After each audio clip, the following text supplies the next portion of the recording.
when we talk about e-cargo bikes? Are we talking about one thing, or are we talking about lots of different solutions in different places? So Manchester within the UK is probably, I don't know, it's not bad. It's not the best cycling city in the country, but we've actually got quite a lot going on at the moment for cycling. We've got the B network and a lot of investment going into cycle routes and active travel generally. So we're not Oxford, Cambridge, not London, but we're also not completely we're not a complete hell for cycling, let's say. We've got a cycling culture.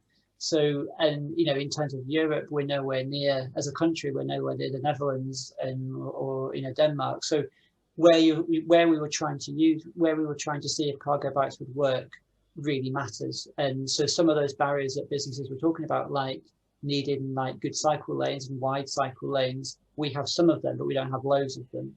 So we're probably somewhere in the middle in terms of how hard it is to do e-cargo bikes.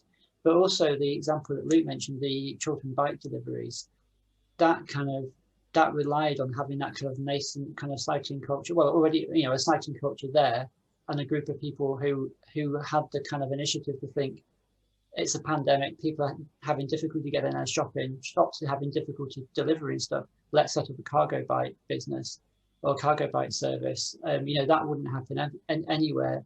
There was a certain amount of community around cycling already. So Manchester somewhere, I think, somewhere in the middle of that kind of spectrum of areas in terms of having some decent infrastructure and having a bit of a community and a bit of a kind of culture around cycling already, that meant that these things could happen. And I think if we did it in a different city, we might have found it was at a different point on that spectrum. Yeah, I was also interested, you picked out examples of places that have large sites. They're their own, I guess they have their own logistics, on-site logistics. And that struck me as another sort of place. Can you say anything more about those types of activities or organisations?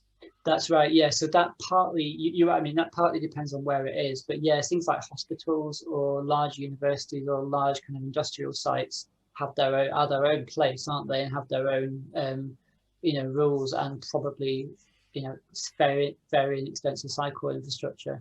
The one that was most interesting to me, I think, was it was a hospital, Luke, wasn't it? Where, the tunnels underneath the hospitals would be perfect for e-cargo bikes for moving stuff around, which I would never have thought of. But things are moving around hospitals all the time, and e-cargo bikes fit down those tunnels, but vans don't.